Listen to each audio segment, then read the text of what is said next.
قرآن نے ایک آیت بھیجی ہے، نازل فرمائی آسمانوں سے قرآن میں، تو جب وہ آیت اتری تھی اس وقت بے حیائی کے یہ تماشے جو آج ہے اس کا تصور بھی نہیں تھا، لیکن صحابہ نے سنی اور ایمان لے آئے۔ وہ آیت کا مضمون یہ ہے، ان الذین یحبون ان تشیع الفاحشہ فی الذین آمنوا لہم عذاب علیم۔ خبردار وہ لوگ جو مسلمانوں میں، جو اہل ایمان میں،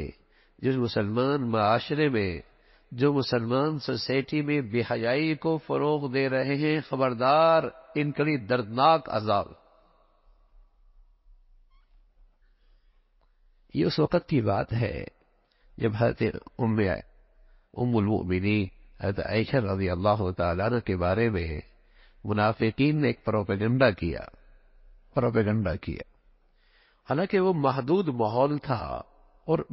محدود سی بات تھی، مدینہ کا صرف ماحول تھا، لیکن آج اگر اس آیت کو دیکھیں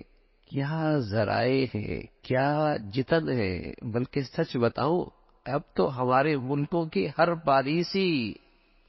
بلکہ باہر کا ہر تقاضا، بلکہ باہر کی دنیا کا ہر مطالبہ اس بنیاد پہ کھڑا ہے کہ تم مسلمانوں میں آپس میں بے حیائی پھیلاؤ گے نہیں پھیلاؤ گے، اس لیے کہ جب تک عورت کو آزاد نہیں کرو گے، بے لباس نہیں کرو گے، عریا نہیں کرو گے، اس وقت تک تم ہمارے ہاں قابل قبول نہیں ہو۔ ان کا ہر مطالبہ، ہر تقاضا، اور بدقسمتی سے ہماری ہر پالیسی کی بنیاد اس بے حیائی پہ کھڑی ہے۔ کہاں یہ قرآن صدیوں بعد آج اس کا مفہوم کتنا واضح ہے۔ ان الذین یحبون ان تشیع الفاحشہ، اس کے کپڑے بکیں گے تو بے حیائی کے بغیر نہیں، اس کی تجارت ہوگی تو بغیر بے حیائی کے بغیر نہیں،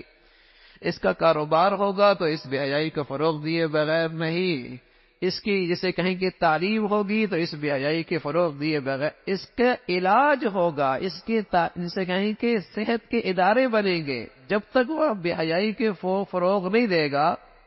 اس کا اسپتال نہیں چلتا۔ ایک صاحب نے اسپتال بنایا، بڑا اسپتال بنایا، ہمیں لے گیا اور بڑی صفائی، زبردست صفائی، سبحان اللہ، اور ہوتا بھی ہے اس لیے کہ انہوں نے 18 سال 22 سال یہ پڑھا ہوتا ہے کہ جہاں گندگی ہوگی وہاں جراثیم ہوں گے، جہاں گندگی ہوگی وہاں جراثیم ہوں گے، لیکن دائیں بائیں نا کانوں میں آواز پڑ رہی تھی، لڑکے اب لڑکیاں لڑکے، ہنسی مذاق، جیسے آج کل کا آزاد ماحول ہے۔ اسی اسپتال میں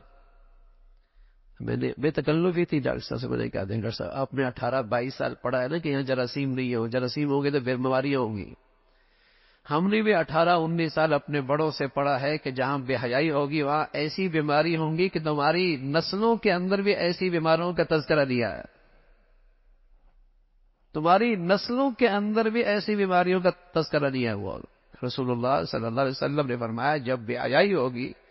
ایسی بیماریاں وجود میں آئیں گی کہ جن کا تم نے اپنے آباء و اجداد میں سنا ہی نہیں ہوگا، اور آج میڈیکل نے اتنی ترقی کر لی ہے لیکن ایسی بیماریاں کہ سمجھ میں نہیں آ رہی۔ پڑھا نہیں نا، یہ سنا نہیں نا، یہ پڑھا ہی نہیں، یہ سنا ہی نہیں کہ اس بے حیائی کا ریئیکشن کیا ہے۔ گھر تو ٹوٹے،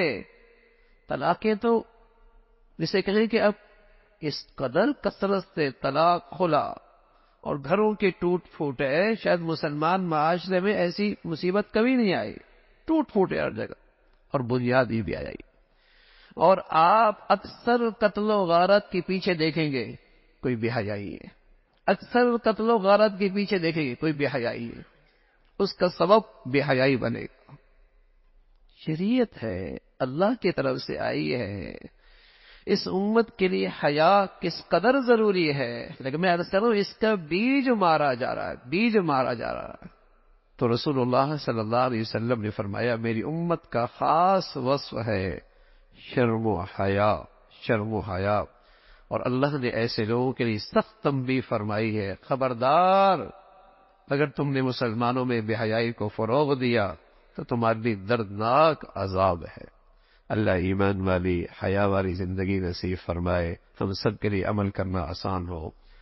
اللهم لك الحمد كله ولك الشكر كله، اللهم لك الحمد كله ولك الشكر كله.